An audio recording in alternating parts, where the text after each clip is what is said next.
giving tradies and contractors around the globe the tools to run a modern business. You're listening to Toolbox Talks from the Site Shed. Now here's your host, Matt Jones. Welcome to the Toolbox Talks on the Site Shed. Today I'm speaking with a friend and colleague of mine, Clinton from TradiePad. And part of the message that we like to instill into, well, not only, I suppose, kids going through school, but also people that are considering entering the trades is where you start is not always where you end up. And I'm a bit of a testament to that myself as a plumber. I went through the trade and now I run a digital agency, and Clinton also was a plumber, and now he runs a awesome company called TradiePad, which we're going to hear more about soon. So look, if you're in that space where you're thinking, I'm not sure if a trade's right for me, I don't want to be on the shovel for the rest of my life, well then we're hoping to address that issue in these podcasts. So without any further ado, I'd like to introduce Clinton Cowin from TradiePad. Clinton. Good morning, Matt. How are you? Good, thank you. Thanks for joining us. Pleasure. So we're here in Clinton's office in Warriewood on the northern beaches of Sydney, and I'm going to barrage you with a few questions. Bring it on. So, growing up, Clinton, what did you want to be when you were a kid? Oh dear. I've done that many things, I seriously can't remember. That's a really difficult question to overmove because I seriously don't remember. But I started out, when I left high school, I had a focus on hospitality. So I did, focused all my studies around the hospitality and hotel management, and did that for a few years. And that led me into down some other paths. I ended up working down the snow, working in ski resorts, and doing a little bit of travelling around. And then that led me into photography. Moved into photographic retail and doing photography work and digital photography. So that's how I got into computers, and then that kind of led me into plumbing. A natural transition. I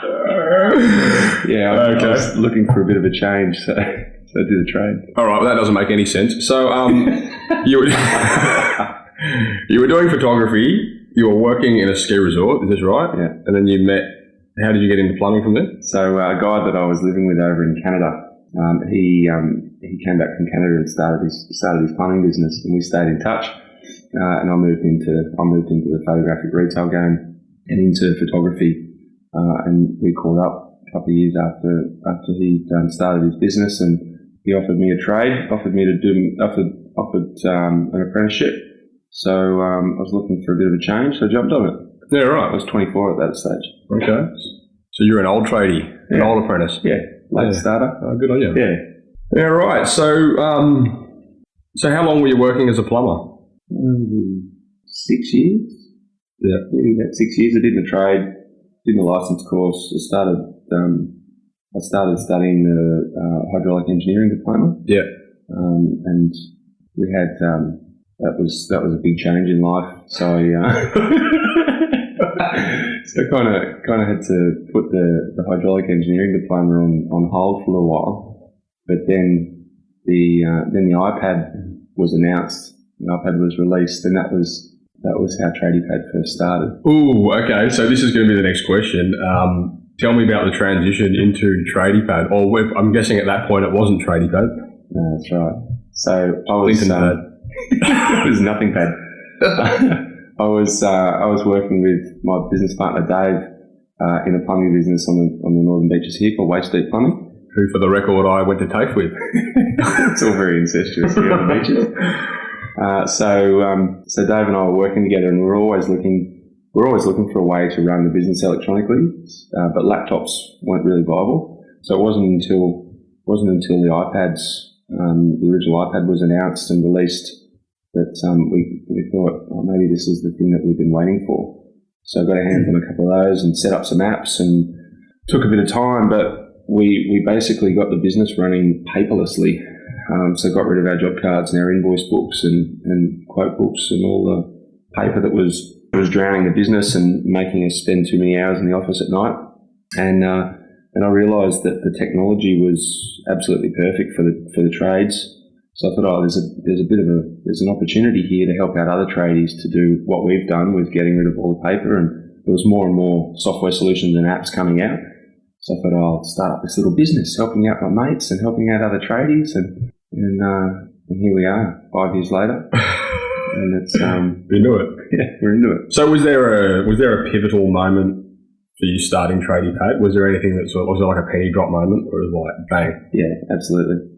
I remember I was driving back from the eastern suburbs one day, and I had all the paperwork. We were doing a lot of maintenance work, a lot of maintenance plumbing, a lot of construction plumbing then, and we had the business where we were able to get all of the administration work done out in the field. So we were used to coming home at night or coming home in the afternoon, spending 3 or 4 hours in the office after work. But we had it where all of that admin work was done out in the field, and we'd get home in the afternoon, and that was it. The day was done. So I remember driving home one day thinking, this is so good that I don't have to do all this admin when I get home. And I remember thinking to myself, I can help other people to do this. And I called Dave, and we came up with this idea of rolling it out to other trades. Okay. And I remember I was driving over Roseville Bridge when we were having a conversation about it. Yes. We're all good decisions are made. Cool. So, for those that don't know, what's unique about TradiePad? I mean, I don't really know any other company that does what TradiePad does, but anyway, you can tell me. Well, I suppose the first thing to explain is that we're not a software company. A lot of people ask me, what does your app do? And it's like, well, we're not an app. We don't have an app. So we're really a service provider. We're a training organisation, essentially.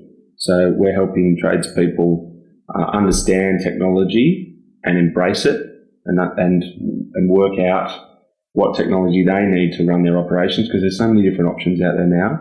So we're very unique in that we're independent of all of the software companies that we work with. We've got a whole range of software partners with all sorts of different types of software, job management and communication systems and project management, timesheets, all sorts of stuff. And we're independent of all of these software companies, so we can give honest, independent advice around what is going to be a good fit for a business and why it's going to be a good fit. So essentially, we're kind of like a consultancy initially, but then we're also training and educating about how to take that solution that we've determined is going to be the right fit and embrace it into the business and understand how to use it all and train everybody up. So I guess we're kind of like a one-stop shop from conception through the actual implementation. Yeah. And I think because we've come from the trade, because we're all trade-based within the business, we look at it from a different perspective. We're not coming at it from an IT perspective. We're coming at it from a business owner's perspective and a trade perspective, where what works in theory with a lot of software and a lot of IT, in practice doesn't always work. So we're a bit objective like that, where we can look at it realistically and make a determination, or help the business owner make a determination on what is going to be the best solution for them now and into the future. Yeah, and I would have to say I think that's one of the biggest points is the implementation behind what you guys do, because I mean, how often do you see people that, I know because we resell Google Apps, and so many people don't even know they have it. They don't understand the benefits of it because they've never been taught how to use it. Yeah, that's right. It must be common across the board with a lot of those products. Yeah, very, very. I'm coming across a lot of people at the moment that have made a decision themselves on a particular product, on a particular solution, and it might be the right fit for them, but they're using a fraction of its capabilities. So I think it's probably a bit of a par for the course with the way that software operates now. You can go to the App Store and you can download an app for free and get it up and running, and you think, oh yeah, beautiful, this is working. But 9 times out of 10, you're barely scratching the surface on what something can do. Yeah. So it's like when you go and you might go and buy some tools, a new tool or some kind of equipment, expensive equipment to use within your business. Yeah. If it's the kind of tool that's got some reasonable capabilities and complexities, it's worth doing some training with it so you can understand how to use it to its potential. Yeah. This is exactly the same thing. And the tools that we provide to business owners, they become the most used tool in the entire toolbox, because You use it on every single job of every single day of your life, because you create your job, you manage your job, you keep all of your job information together in one place. It runs your whole operations. It runs the whole business. So it's worth knowing how to use it to its potential so that you can maximise its capability. We have a very similar mantra there, because and you can do the same thing with a website, really. Well, I downloaded WordPress, I've already got it, but building it properly and then teaching people actually how to use it and implement it is paramount. And if they do it properly, it just can explode. Same thing. Good. So I don't mean to depress you with this question, but what do you spend your time doing day to day mostly? Oh man. So I've got a fairly critical role in TradiePad where I'm spending my time doing business assessments and scoping sessions with our clients. So when a client comes to us and says, or a potential client comes to us and says, I'm interested in learning how technology can work in my business, the first stage that we do is a business assessment and scoping session. So we assess their business, their current operations, what they do, how they do it, and go through the options that are out there and basically educate the business owner about what the technology can do, how it can fit into their operations, what their operations will look like, and then and that's basically scoping the project, scoping out the right solution. So that's the first stage before we move into actual implementation of the project. So that's a really critical point, because we need to make sure that we're putting the right solution in place. If we put the wrong solution in place, it can end up being really detrimental to the business. So that's my kind of role at the moment, is that kind of business analysis and project scoping. So that consumes me. So you would sit down with a new company and you listen to what I'm guessing you ask them a bunch of questions. Well, I know you do, because I've been through many scoping sessions. And then you will then assess that company and say, right, this is the best fit for you in this scenario. That's right. And then you have an implementation team that will go and implement that? Yeah. Okay. Exactly right. So we've got a whole suite of products that we can choose from.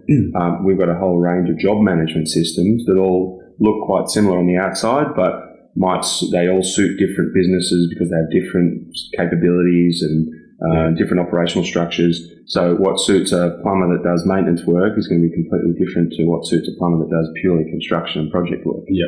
So it's a matter of looking at the options that are out there, the different tools that are out there, and explaining what's different about them, and then helping understand why one's going to be a good fit over the other.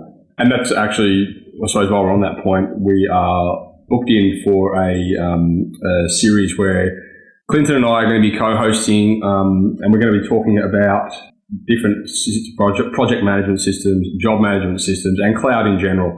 So stay tuned for that, listeners. So what's the one thing that keeps you awake at night? I would say I'm constantly thinking about the progression of where all this is going, because it's such an early time. It's such an early stage for the whole cloud space and the business, like cloud in business. So it's all about integration now. It's all about bolting tools together, bolting things together that feed information from one point to another point. So everybody wants one thing that can do it all. It doesn't always work like that. So the cloud and these cloud-based software products allow us to bolt things together to get that solution, that one thing that can run the business. So I'm constantly thinking about what the products can do and how we can maybe make them fit a bit better, and get more potential, more capability from them. If not this, then what? Yeah, exactly. And it's probably a silly thing to keep myself awake about, because I can't control that. I have no control over the software companies that we work with. We provide input to them about what would be good to see, and what kind of features would be handy, and that generally has quite a bit of strength behind it because of the position that we're in with our clients and what we do. But at the same time, I'm not a developer. I can't control this, so it's a pretty stupid thing to keep myself awake about. Oh, mate, I can relate. I woke myself up the other night because I had a dream about a great automation sequence, and I got up and went to my office on a whiteboard and started drawing stuff out, and my man was like, "What are you doing, mate?" You're a weirdo, man. Yeah, it's pretty twisted. So when you're not working, what are you doing? A bit of fishing at the moment. A bit of fishing. You're getting older. Yeah. I'm not playing golf yet. Bit of fishing. My young fella, I've got a little boy who's 7, so he's really into the fishing at the moment. So we get down there and catch a few big salmon off the wharf down at Newport. So bit of fishing, bit of just family time, downtime away from the screen, away from the computer, and just unwinding. Yeah. So I was surfing, but getting. I've got to get back into that now. The warmer weather's coming. Yeah, fair weather surfer. We might have an initiative that might help you do that. Hey, sounds good. Stay tuned for that one, listeners. So, okay, if you're walking along Newport Beach and you stubbed your toe in the sand on a little bottle, picked it up, rubbed the bottle, and a genie came out, and the genie said, "I'll give you one wish. Here, you can change anything you want in your business. Prick of a finger, we'll fix it." What would it be? I need another 5 me's. Right. Or 10 even. No, I think it's all about automation nowadays and process. So the bottleneck in our business at the moment is the initial stage of the scoping stage. So being able to do that assessment of businesses and do that on a scalable level.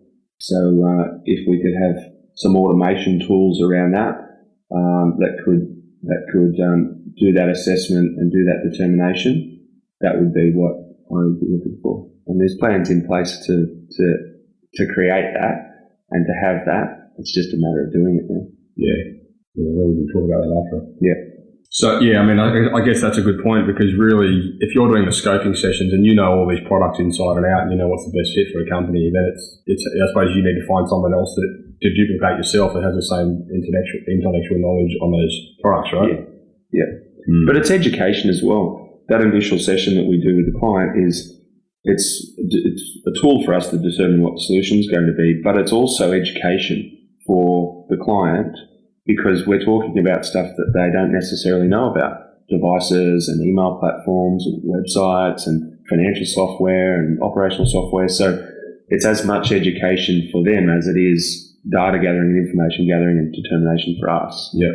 So yes, we could put tools around the calculation or the determination of what the solution is going to be, but that's not going to do the education piece for the client.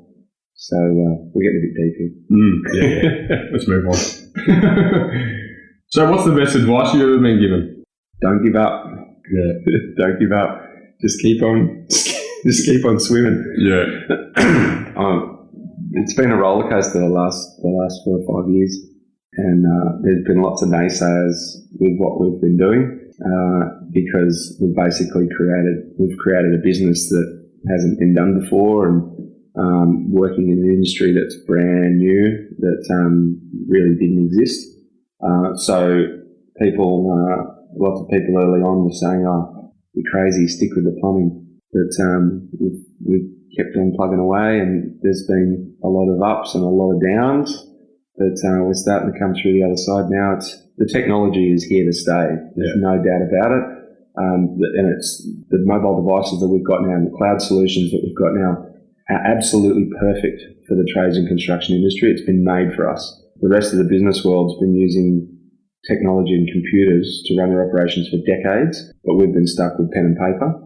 So with the tools that we've got now, everyone's got a computer in their pocket. It's absolutely perfect for the industry. So I could see that 5 years ago, and it's just a matter of a bit of a visionary, is what you're saying? No, just stubborn. Just keep banging your head against the wall, and eventually something will happen. Oh, you're preaching to the choir there. So it may be the same thing, but what's the number one piece of advice you would give to an upcoming business owner or somebody who's looking to get into business? If we're talking about someone getting into a trade business, I would say get your systems in place and get educated education is the biggest thing. We go to TAFE and we learn our trade, and we learn how to use our tools and be tradespeople, plumbers, electricians, whatever it is. But the whole business side of things, it's very, very lacking. So it's worth having some education about how to run your business, how to be a business person, because that's what we are. We're not tradies, we're business people that are tradespeople. So get some education about business and business practices, and get your systems and tools in place to help make running the business as simple as you can. Because spending hours and hours in the office at night and not understanding your business and where your business is at and not monitoring things, it's failure waiting to happen. And this is one of the reasons why we've put together the Site Shed. It's a place where people are looking to get into business, or people that are already in business can come and they can get information about a modern business. Because, like you said, when you go to TAFE or college, as it is in the States, and you're learning your trade, they might teach you how to swing a hammer, but they don't teach you how to send an invoice. So I suppose what you really need to learn is how to run a business more efficiently and effectively, and technology is there to help you do that. That's right. What's the best thing you've ever done to find new customers? It's a tricky one. The business has grown organically over the last few years. We haven't really done a lot of lead or business generation work. A website is the biggest source of business for us. So the industry is starting to understand that technology is helpful in business. So we get a lot of people looking and searching for technology in business, iPads for trades, just Googling and looking for info, and they come across our website. Yeah. And I think that's what people are looking for, a bit of assistance, a bit of guidance and education around what the stuff can do. So I'd say our website is no doubt the biggest thing we've done to generate new business. But it's networking as well. It's just word of mouth is number two for us. Just getting the word out there and talking to people about what you do and how you do it, and being personable for people. I think that's really important. Yeah. It's one of those things, isn't it? I mean, I notice it a lot as well. We're obviously working really specifically with tradies. Like, it's amazing how many, if you do a good job for someone, they'll tell their mates at the pub, and your phone will ring the next week. Yeah. But it happens all the time. Yeah, that's right. And the same goes with trade work. You look after a client properly, and you give them a good service, they're going to tell people. Exactly right. So word of mouth is gold. Yeah. Do you have to avoid competing on price? I mean, I know there's not really many other people, I suppose, in the industry that do what you do. So yeah, the biggest barrier we come up against is price. Is people not wanting to spend money. We're not competing on price, like you said, with anybody. We're pretty unique with what we do, but it's education, I suppose, about what you got to spend money to make money sometimes. So understanding if I'm going to spend X dollars on this tool that I'm going to use in my business, what does that mean? What's the return going to be? How long is it going to take to get that money back? Yeah. So sell the benefits. Yeah, exactly. But dealing with trades, we're all very I guess time focused and hourly focused. So when you look at there's people look at hourly rates over benefits. So sometimes that can I guess blur the lines for people. They don't quite understand what it's going to mean for their business and what the outcomes are going to be. So we're not, like I said, we're not really competing on price, but price is a very big component for clients to look at. But it's just understanding, like I said, you've got to spend money to make money sometimes. Yeah, it's sometimes as well I find a good filter. Yeah. I mean, we get a lot of people that, well, we don't really, to be honest, anymore. People that we'd send a proposal to, they'll come back and say, oh, they did at one point, but I think, they'd argue, oh, we can get so-and-so's offered us this much for the same product. And then, now we're so good at breaking down actually what they're going to get and the difference in it, that I think that it sort of sells itself, and we don't really get any objection anymore. So maybe it's a case of, just laying your cards out and just informing and educating people right from the beginning. Yeah. So, do you have any tips for, I suppose, improving conversions or getting better results when it comes to that proposal stage for both, I suppose, just your company and for a trade-based company, apart from what we just said? I think I know from personal experience when I was plumbing, actually sending a quote is quite beneficial. So actually when you go out and do a site inspection or you go and meet a client on site, there's a number of times when I just didn't follow through on sending out the quote. And I hear that all the time. Yep. I just don't have the time to put the quote together, or it wasn't really. I just didn't follow through on it. That happens all the time. And then the other thing that I find is a huge problem is people that will send a quote and never follow up on it. Exactly. Yeah. Exactly. And so a client of mine, he admits, he goes, I've got close to $100,000 in outstanding quotes. Yeah. I just haven't chased up on them. Yeah. So I suppose this is a problem that technology and TradiePad can reduce. Absolutely, because you can have a tool that's going to show you a list of all of your quotes and the status of those quotes, whether they've been sent, whether they've been viewed, whether they've been whatever. And you've then got a list of people you can call and you can follow up and you can take notes about discussions with people. And I guess it's a bit of, again, it's education.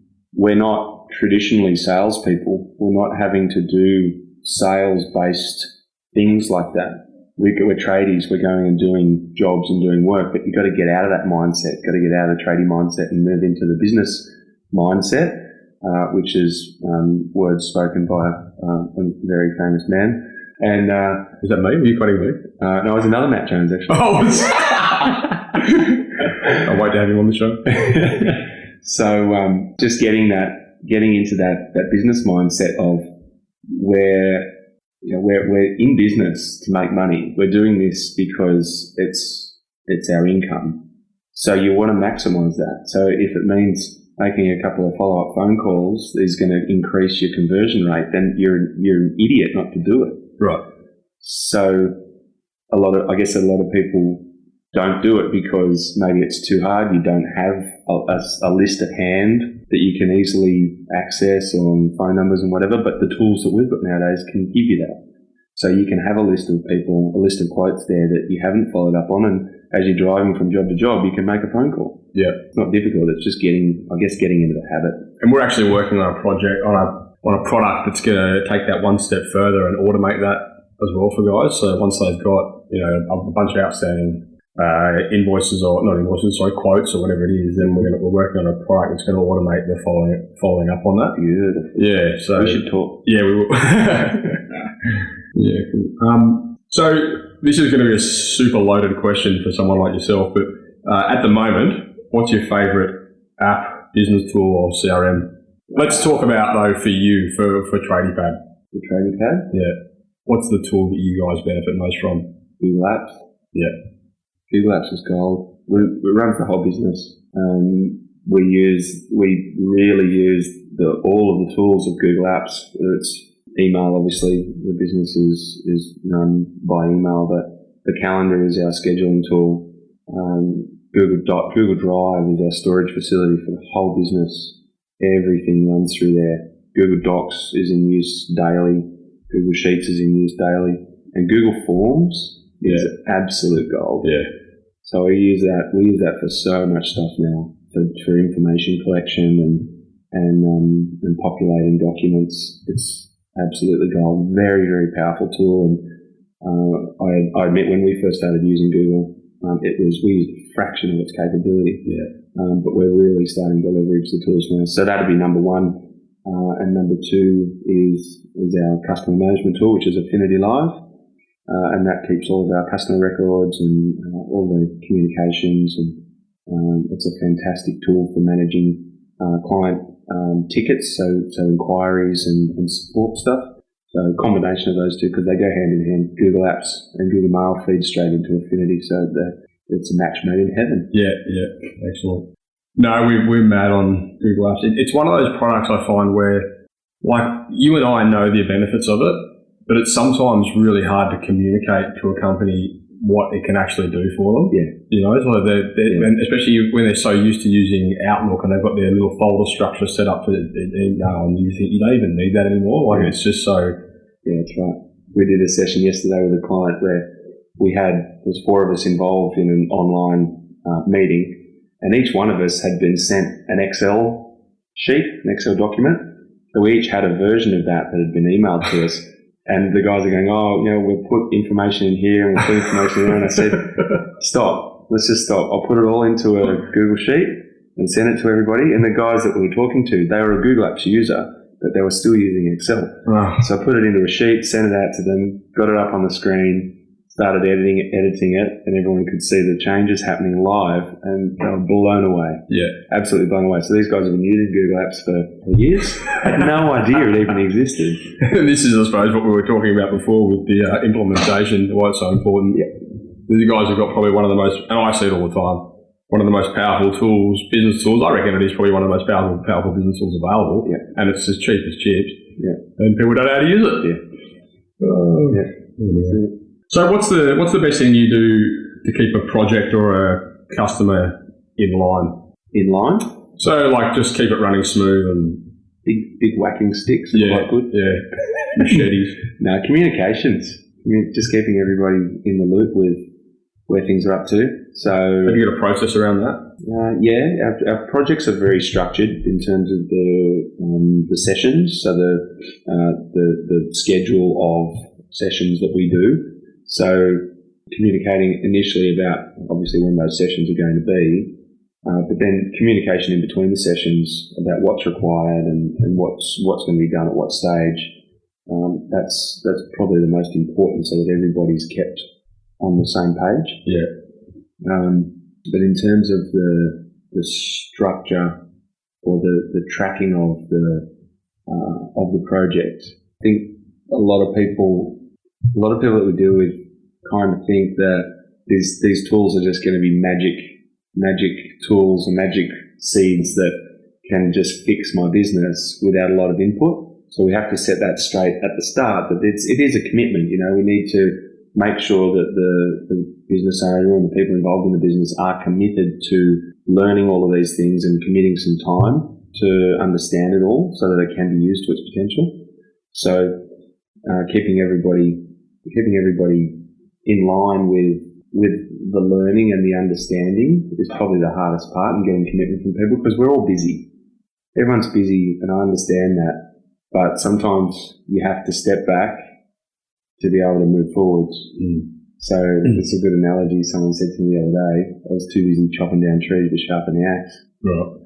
So that's, I can really relate to that, because it's kind of sometimes you're so busy and head down in the day to day that you don't take a breather and assess where you're at, and that can be really detrimental. I'm just rambling now. That could be the intro to this podcast, I think. Do you ever feel like you're too busy chopping down trees to sharpen the axe? Perfect. It's another one from Matt Jones. Yeah. So, do you have any referral strategies or techniques? Yeah, absolutely. We're constantly referring people to our network. So you would know yourself, Matt. We've got lots of clients that need websites. So yeah, we're constantly on the lookout. We've got our ears open for referrals to our network, because we want TradiePad to be almost like a bit of a one-stop shop. If you've got a question about technology and business, we can help you. You know, it might not be something that we do ourselves, but if you need a website built, we know where to direct you. If you need some financial software set up, or you need some financial advisory or business advisory, we know where to send you. If you need new devices, or you want someone to look after your telco account, we work with a heap of business centres, telco business centres around the country. So yeah, we've got a big network of trusted advisors that we work with now in all different areas, and we're constantly referring business out to that network, and that a lot of times that results in business coming back to us as well. So it's a real two-way street. We try and keep it as simple as possible. Yeah. And I find that lead sharing arrangements like that are fantastic, because then the client's getting a good service. I find as well with that, I mean, we obviously do quite a bit of referral-based work between our companies, but I mean, one of the biggest things for me is that, like, there's no I have no hesitation referring customers to TradiePad because I just know straight up that the product they're going to get is going to turn their business around. And it's not even about, there's no, it doesn't have to be a monetized thing anymore. Like, I don't really it doesn't make a difference to me. Like, these days, I'm just so much more satisfied seeing that a customer of mine is being looked after and their business is getting value from it. Yeah, that's it. So I think a lot of people as well, in like a referral scenario, they do get caught up in, well, this much, that much kind of scenario. Yeah, what's in it for me? Exactly, yeah. When realistically, they're taking the focus off the company that you're trying to help in the first place. Yeah, that's right. Yeah. Is there anything that you guys do specifically that differentiates yourself in the marketplace? It's a difficult question because I don't know what to compare to. Yeah, true. There's not a lot of businesses doing what we do. I guess where there are a number of smaller businesses that are starting to come through, like a one-man band that might be doing a bit of cloud integration work. Maybe I can answer this one for you. I think probably the most differentiating element of your business, or maybe not differentiating, but disruptive, is the fact that you guys come from that trade background, and that you can talk the talk. Yeah, and I see it work all the time. I do it myself. Responding, knowing your market, and like responding to your customer, I think is a really powerful tool. Yeah. So, like you said, you're not from an IT background. You've got technical people in place that do all that stuff, but you yourself, you're not an IT geek. Yeah, and the culture of the business is that way as well, because I think it would be very easy to become corporatized, and I think that'd be quite detrimental. Lose that touch. And lose the touch. So we're really, really passionate about helping the industry and being a big part of the construction industry.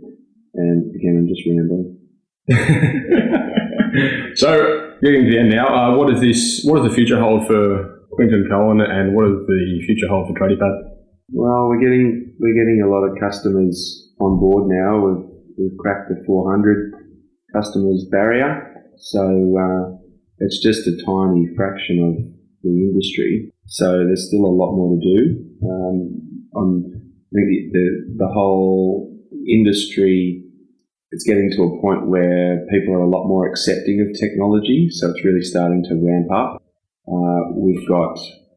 We're yet to see the vast majority of business owners actually embrace technology. So we've got a lot of work to do in terms of scaling up. Mm-hmm. So still a lot of hard work to do, but the process and the model of the business is good now. I'm happy with it.